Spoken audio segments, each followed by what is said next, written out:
புரட்சி தலைவரால் 1972 உருவான இயக்கம் அனைத்திந்திய அண்ணா திராவிட முன்னேற்ற கழகம் என்ற மாபெரும் இயக்கம். அந்த இயக்கம் தோன்றிய வரலாறு தீய சக்தியை, திமுகவை ஒழிக்க வேண்டும் என்று உருவான இயக்கம். தலைவர் இருக்கின்ற வரை அந்த இயக்கம் ஆட்சி அதிகாரத்தில் இருந்தது. இந்திய வரலாற்றில் ஒரு பிராந்திய இயக்கம் கட்சி தொடங்கிய உடனேயே பாராளுமன்ற இடைத்தேர்தலில் வெற்றி பெற்ற வரலாறை படைத்த தலைவன் புரட்சி தலைவர் எம்ஜிஆர். அதன் பிறகு கோவை சட்டமன்றத்தினுடைய இடைத்தேர்தல். இந்த 2 இடைத்தேர்தலுக்கு பிறகு 1977 இயக்கம் ஆரம்பித்த 5 ஆண்டுகளிலே ஆட்சி அதிகாரத்தில் இருந்து 11 ஆண்டுகாலம் தமிழகத்தை ஆட்சி செய்தவன் புரட்சி தலைவர் எம்ஜிஆர் அவர்கள். ஆனால் இன்று அந்த வரலாறை உடைத்து ஒரு சரித்திர சாதனை படைத்தவர் புரட்சி தளபதி நம்முடைய தமிழகத்தினுடைய முதலமைச்சர் விஜய் அவர்கள் என்பதை நாம் நன்கு அறிய வேண்டும். இயக்கம் ஆரம்பித்த 2 ஆண்டுகளிலே தமிழகத்தில் ஒரு மாற்றத்தை ஏற்படுத்தி ஒரு அரசியல் புயலை உருவாக்கி ஒரு அரசியல் மாற்றத்தை உருவாக்கி இன்று ஆட்சி அதிகாரத்தில் இருந்து தமிழகத்திலே முதலமைச்சராக இருக்கிறார் என்று சொன்னால் அது சாதாரண மாற்றம் அல்ல, ஒரு தலைமுறை மாற்றம் என்பதை நாம் புரிந்து கொள்ள வேண்டும். இந்த அரசியல் மாற்றம் என்பது ஒரு தலைமுறை மாற்றம். அதேபோல தலைவருக்கு பிறகு இந்த இயக்கத்தை வழிநடத்திய தங்க தலைவி புரட்சி தலைவி அம்மாவுடைய கொள்கையும் அதேதான். தீய சக்தி திமுகவை ஒழிக்க வேண்டும் என்று நோக்கத்தோடு தமிழகத்தினுடைய முன்னேற்றத்திற்காக தன் வாழ்நாளை அர்ப்பணித்த தலைவி தங்க தலைவி புரட்சி தலைவி அம்மா அவர்கள். அம்மாவுடைய மறைவிற்கு பிறகு இந்த மேடையில் வீட்டிருக்கக்கூடிய முன்னாள் அமைச்சர்கள், சட்டமன்ற உறுப்பினர்கள், அனைத்திந்திய அண்ணா திராவிட முன்னேற்ற கழகத்தை சார்ந்தவர்களுடைய துணையோடு 4 ஆண்டுகள் 2 மாதம் அம்மாவுடைய அரசு நடந்தது. இப்பொழுது பொதுச் செயலாளராக இருக்கக்கூடியவரை நாங்கள் எல்லாம் சேர்ந்துதான் பொதுச் செயலாளராக உருவாக்கினோம். ஆனால் அவருடைய தவறான முடிவுகளால் இன்று இந்த இயக்கம் தள்ளாடி கொண்டிருக்கிறது என்பதற்கு இதுதான் மிகப்பெரிய உதாரணம். உண்மையை சொன்னால் துரோகி என்று சொல்கிறார்.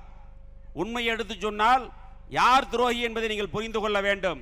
திராவிட முன்னேற்ற கழகத்தோடு சேர்ந்து ஆட்சி அமைக்கலாம் என்று சொல்வது சரியா என்று இந்த இயக்கத்திலிருந்து விலகி இன்று தமிழக வெற்றி கழகத்தில் இணைத்துக் கொள்ள வந்திருக்கக்கூடிய ஒவ்வொரு தொண்டனும் நினைத்து பார்த்துத்தான் இன்று புரட்சி தளபதி தலைமையை ஏற்று இங்கே இந்த இயக்கத்தில் தங்களை இணைத்துக் கொள்ள வருகின்றிருக்கிறார்கள் என்பதை நாம் எண்ணி பார்க்க வேண்டும்.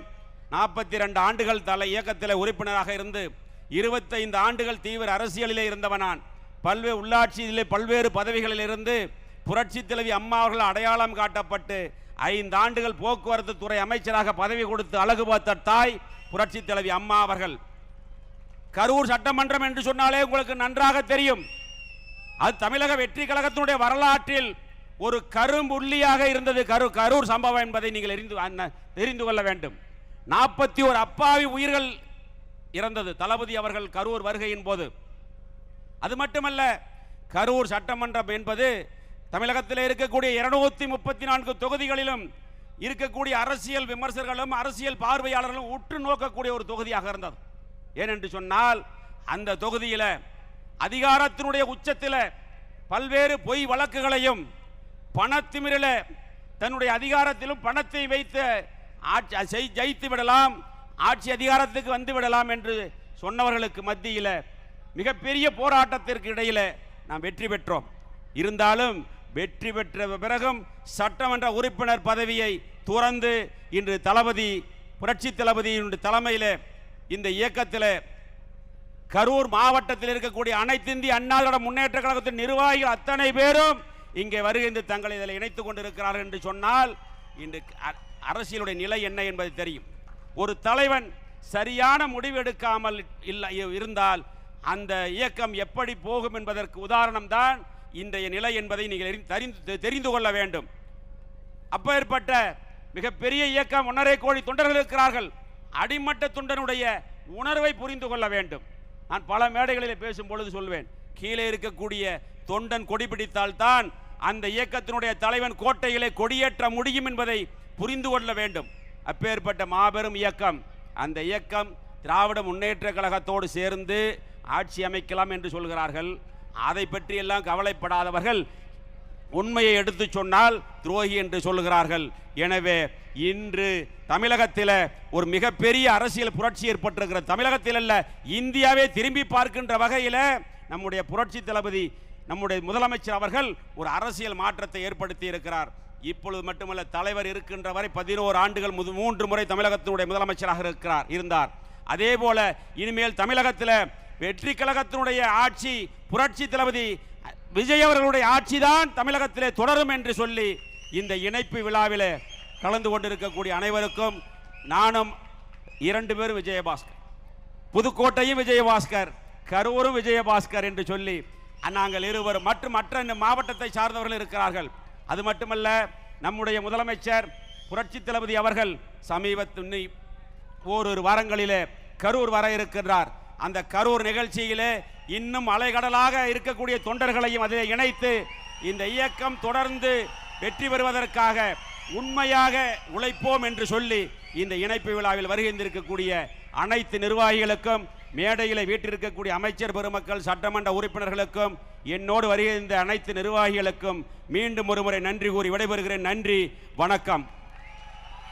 எம்.ஆர். விஜயபாஸ்கர் அவர்களுக்கு மனம் நிறைந்த நன்றிகளை தெரிவித்துக் கொள்கின்றோம். அடுத்ததாக இணைப்புரை வழங்குவதற்காக ஜல்லிக்கட்டில் மல்லு கட்டியவர், கோவிட் பெருந்தொற்று காலகட்டத்தில் களமிறங்கி மக்கள் நலம் மாற்றியவர், புதுக்கோட்டையை கல்வி கோட்டையாக மாற்றியவர், விராலிமலை முருகனுக்கு பாதை தந்தவர், இன்றைக்கு புதுக்கோட்டை கூடாரத்தையே காலி செய்து இங்கே கொண்டு வந்து நிறுத்தி இருக்கக்கூடியவர், முதலமைச்சர் விஜய் என்றாலும் வெற்றி, விஜயபாஸ்கர் இணையும் பொழுது வெற்றியோடு வெற்றி இணைகிறது.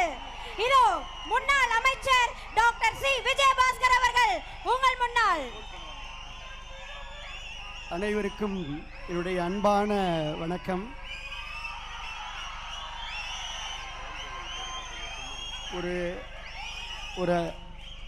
ஒரு அன்பான வேண்டுகோள், உங்களுடைய ஆர்வமும் புரட்சி தளபதி தமிழக முதலமைச்சர் அவர்கள் மீது வைத்திருக்கக்கூடிய ஈர்ப்பும், பொதுச் செயலாளரையும் தேர்தல் பிரிவு செயலாளரையெல்லாம் உங்களை எல்லாம் ஆர்வமாக பார்க்க வேண்டும் என்பதற்காக பின்னிருக்கையில் இருப்பவர்களெல்லாம் முன்னாலே வந்து நின்று கொண்டிருக்கிறார்கள். பின்னாலே அருமையாக சேர் இருக்குது, குஷன் சேரு. இருந்தாலும் உங்களை பார்க்கின்ற ஆர்வத்தில், உங்களுடைய உரையை கேட்கின்ற ஆர்வத்தில், தமிழக வெற்றி கழகத்திலே இணைகின்ற ஆர்வத்தில் எல்லோரும் முன்னாடி வந்து இருக்கையை விட்டு எழுந்து வந்து முன்னாடி அப்படியே குழுமிக்கிட்டு இருக்கிறாங்க. இருக்கையில் அமரும்படி அன்போடு கேட்டுக்கொள்கின்றோம். ஒரு 3 நிமிடத்தில் என்னுடைய உரையை நான் முடிக்கலாம் என்றிருக்கின்றேன். வரலாற்று சிறப்புமிக்க இந்த மாமல்லபுரத்தில் ஆர்ப்பரித்து எழுகின்ற கடல் அலையாய், ஆலய மணி எழுந்திருக்கக்கூடிய அழகிய ஓசையாய் இங்கே குழுமி இருக்கக்கூடிய அன்பு கழக நிர்வாகிகளுக்கு என்னுடைய பணிவான வணக்கம். பொன்மனச்செம்மல் புரட்சி தலைவர் எம்ஜிஆர், புரட்சி தலைவி அம்மா அவர்களுடைய இரத்தத்தின் இரத்தங்களாக உறுதியான உண்மையோடும் ஓயாத உழைப்போடும் உழைத்த நிர்வாகிகள் இன்றைக்கு மக்களோடு மக்களாக களத்திலே நின்ற பல்லாயிரக்கணக்கான தொண்டர்கள் தமிழ்நாட்டில் தன்னெழுச்சியோடு புதிய சரித்திரம் படைத்திட்ட தமிழக வெற்றி கழகத்தில் தங்களை இணைத்துக் கொள்கின்ற இந்த இணைப்பு விழாவிற்கு வருகை தந்து சிறப்பித்துக் கொண்டிருக்கக்கூடிய மாண்புமிகு அமைச்சர் பெருமக்கள் அத்துணை பேருக்கும் என்னுடைய நன்றிகளை அன்போடு தெரிவித்துக் கொள்கின்றேன். இந்த மாபெரும் மாற்றத்தை நோக்கிய வெற்றி பயணத்தில் தங்களை இணைத்துக் கொள்ள வருகை தந்திருக்கும் நம்முடைய கழக முன்னாள் அமைச்சர்களையும் முன்னாள் சட்டமன்ற உறுப்பினர்களையும் மாவட்ட செயலாளர்களையும் வருக வருக என அன்போடு நான் வரவேற்கின்றேன்.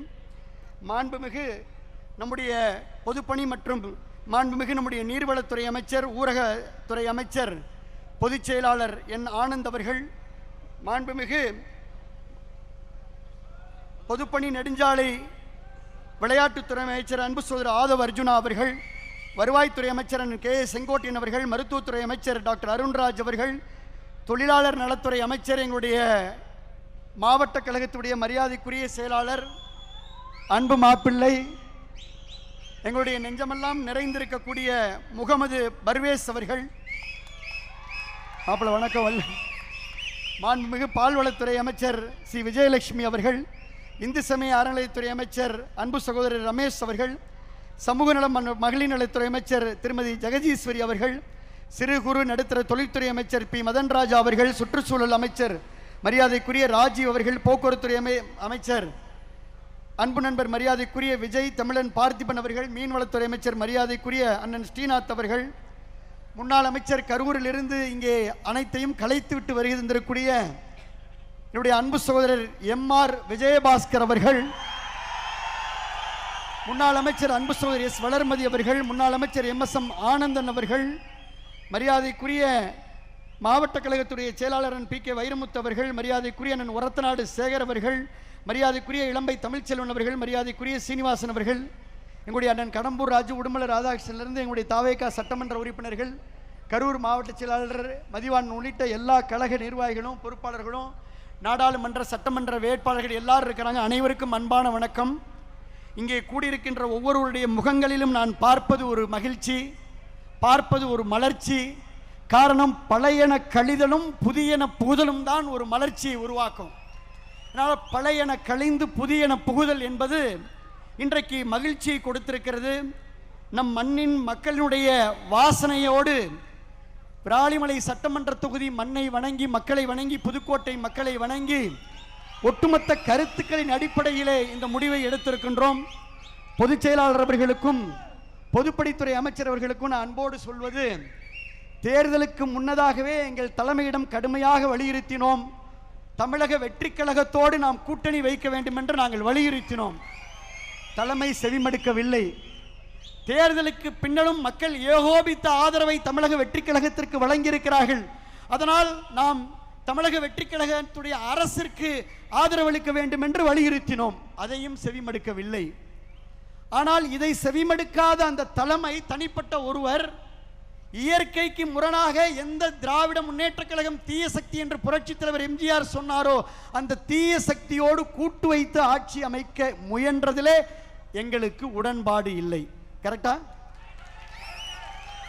திராவிட முன்னேற்ற கழகத்தோடு கூட்டு வைப்பதற்கு யாருக்காவது உடன்பாடு இருக்கிறதா? இல்லை.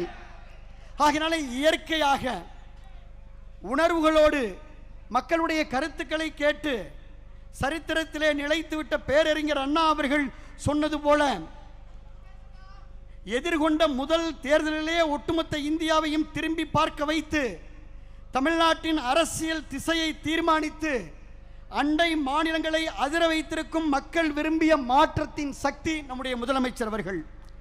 தமிழ்நாடு அரசியல்ல சத்தமின்றி, அதாவது விசில் சத்தத்தை சத்தமின்றி, தமிழ்நாடு அரசியலில் சத்தமான விசில் சத்தத்தை சத்தமின்றி மௌன புரட்சியாக ஒரு மாபெரும் அரசியல் புரட்சியை நிகழ்த்தி இருக்கக்கூடிய முதலமைச்சர் நம்முடைய முதலமைச்சர் அவர்கள். தமிழ்நாட்டு மக்களை தன் நெஞ்சிலே குடி வைத்திருக்கும் ஒரு மகத்தான தலைவரை நாம் பெற்றிருக்கின்றோம். தமிழக வெற்றி கழக குடும்பத்திலே இன்றைக்கு நாங்கள் இணைத்துக் கொண்டிருக்கின்றோம். இன்றைக்கு தமிழ்நாட்டு மக்களின் கனவுக்கு ஒரு பாதை கிடைத்திருக்கிறது. எளிய மக்களின் குரலுக்கு செவிமடுக்க ஒரு இயக்கம் கிடைத்திருக்கிறது. நம் மண்ணுக்கும் மக்களுக்கும் சேவையாற்ற ஒரு களம் கிடைத்திருக்கிறது. மாற்றத்தை விரும்பிய ஒவ்வொரு மனசுக்கும் நமக்கு நம்பிக்கை கிடைத்திருக்கிறது. இன்னும் சொல்ல போனால் மிக முக்கியமான தொண்டர்களை, இங்க இருக்கக்கூடிய தொண்டர்களை தொண்டர்களாக அல்ல தோழர்களாக அரவணைக்கின்ற ஒரு லீடர்ஷிப் குவாலிட்டியான தலைமை பண்பு உள்ள தலைமையை நாம் பெற்றிருக்கின்றோம். அதனால் இந்த இணைப்பு மகிழ்ச்சியை கொடுக்கிறது, மலர்ச்சியை கொடுக்கிறது, நம்பிக்கையை கொடுக்கிறது, புத்துணர்ச்சியை கொடுக்கிறது. தாவேகா வேறு, தமிழ்நாடு வேறல்ல என்ற மக்களின் தீர்ப்பை மனதிலே ஏந்தி வரவிருக்கும் எல்லா தேர்தல்களும் இனி தமிழக வெற்றி கழகம் வெற்றி பெறும். உறுதியான அந்த ஒற்றை தலைமையிலே நாம் பயணித்து வெற்றி வாகை சூடுவோம். உங்களுக்கு துணை நிற்போம், உழைப்போம். எங்கள் உள்ளமெல்லாம் நிறைந்திருக்கும் இந்த நல்லாட்சி தொடர்ந்திட உழைத்திடுவோம். ஒரே ஒரு தகவல், பொதுச் செயலாளர் அவர்களே, இங்கே நீங்கள் பார்ப்பது வெறும் ட்ரைலர். ஏன்னா நீங்க புதுக்கோட்டையை சென்னைக்கு வர சொல்லிட்டீங்க. 7 மணி நேரம் பயணித்து புதுக்கோட்டையும் திருச்சியும் தஞ்சையும் டெல்டாவும் பெரம்பலூரும் இன்னைக்கு நாகப்பட்டினமும் சிவகங்கையும் இன்னைக்கு இங்க வந்திருக்கு. இது வெறும் ட்ரெய்லர். நீங்கள் தலைமையிடம் அனுமதி வாங்கி கரூரும் சேர்த்து, அது எப்போது உடன்படுறது சேர்த்து மெயின் பிக்சரை டெல்டாவில் காட்டுறோம். இது வெறும் ட்ரெய்லர். மெயின் பிக்சரை நம்முடைய தலைமையினுடைய முதலமைச்சருடைய அனுமதி பெற்று டெல்டா மண்ணில் நம் தமிழக வெற்றி தலைவர் அவர்களுடைய ஆணைக்கிணங்க தமிழ்நாடே திரும்பி பார்க்கின்ற அளவிற்கு மாபெரும் இணைப்பு விழாவை, இன்னொரு இணைப்பு விழாவை, மாற்றத்திற்கான மக்களின் உணர்வை உலகறிய செய்வோம். மாப்பிள்ளை பரிவேஷுக்கு தெரியும், புதுக்கோட்டையில் நாங்கள் தயாராக இருக்கிறோம், டெல்டாவில் தயாராக இருக்கிறோம். ஆகையினாலே தமிழ்நாட்டில் இனி எந்த தேர்தல் வந்தாலும் அந்த தேர்தலிலே தமிழக வெற்றி கழகம் வெற்றி பெறும். நாங்கள் உழைக்க வருகை தந்திருக்கின்றோம், ஒத்துழைக்க வருகை தந்திருக்கின்றோம், துணை நிற்க வருகை தந்திருக்கின்றோம். ஆகையினால இந்த நல்ல வாய்ப்பிற்கு நான் நன்றி சொல்லி, எவ்வளோ பெரிய மாநாடு இருந்தாலும் 2 கோரிக்கை சொல்லணும். தலைமையிடம் நீங்கள் எடுத்து சொல்லணும். அச்சாரியன்ஸ் மினிஸ்டர்லாம் ஒற்று நோக்கிறார்.